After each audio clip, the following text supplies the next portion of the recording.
Diversity is very important in all aspects of medical care, especially important in a field like urology, where it's been primarily men for many, many decades. The first two chairmen, which spanned almost 80 years here at the Brady, had no women residents. Since my predecessor and myself have been here, we now have 44% of our residents who are women. We're very proud and extremely optimistic about the future and how women will play a major role in the field of urology. Natasha, Farzana, and Alexa, remember your past, but create your own future. We wish you all the best.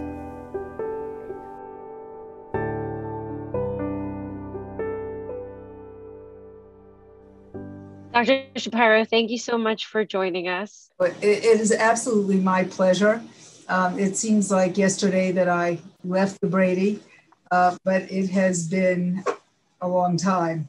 Many things have changed at the Brady since you've been here, and one of them is the female presence. So I know Alexa, Natasha, and I are so fortunate to have had each other as co-residents, but I can imagine as the only female resident yourself, that was pretty challenging, and we'd love to hear how your experience was and how you got through it. I was always pretty much me, myself, and I as far as the women on the service.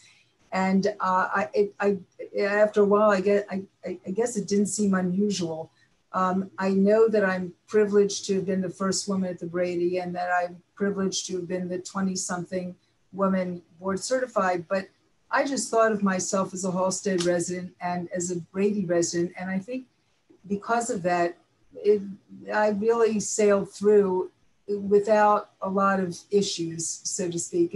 And it is hard to think back what a time was like without a computer, where every patient, no matter what they were having done, got admitted to the hospital. So on your day on call on Sunday, you could have anywhere from 15 to 20 admissions, plus the ER, plus the floor work, plus retrieving all the labs yourself, because there was no computer. And going over to radiology, looking at all the pre-op chest films, getting all the EKGs together, going through, there used to be books with the cultures. And so you'd have to go through all the books.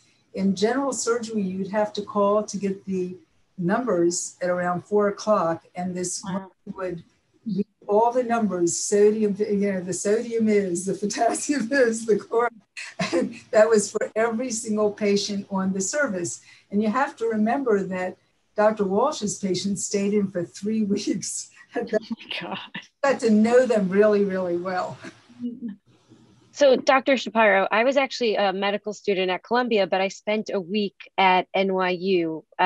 And I spent a day with you in clinic as a medical student. I remember you were telling me about your experiences at Hopkins and how attitudes changed from before you were a resident to how they then selected residents after you. Oh, yes. When the spot became available, 50 people looked at the spot. And I think Dr. Walsh was actually the only person who was in my court. And I still believe that I was the best man for the job, woman. I won every award there was to win. My husband said, get that plug in, because you've been dying to tell her. I don't know if they still have the Schwenker Award. The Schwenker Award, I got the Lapides Prize, the first prize for the AUA essay contest.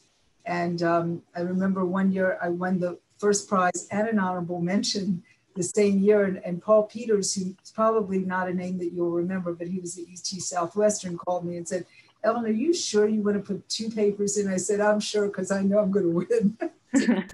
And I think it was a pride that, that I was a woman and that I really made good on my not, what I said I would do when I got into the program.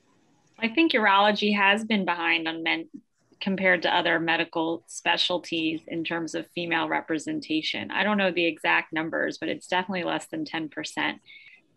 Why that's so? I mean, I think there was the stigma and the stereotype of being in a surgical subspecialty that was demanding and perhaps maybe wasn't the best to achieve work-life balance. But I think a lot of that has changed culturally at programs and at Hopkins as well, for women to be able to be good surgeons, but also, if they want, to be good partners and dedicated mothers at the same time. And Alexa obviously is a perfect example of that.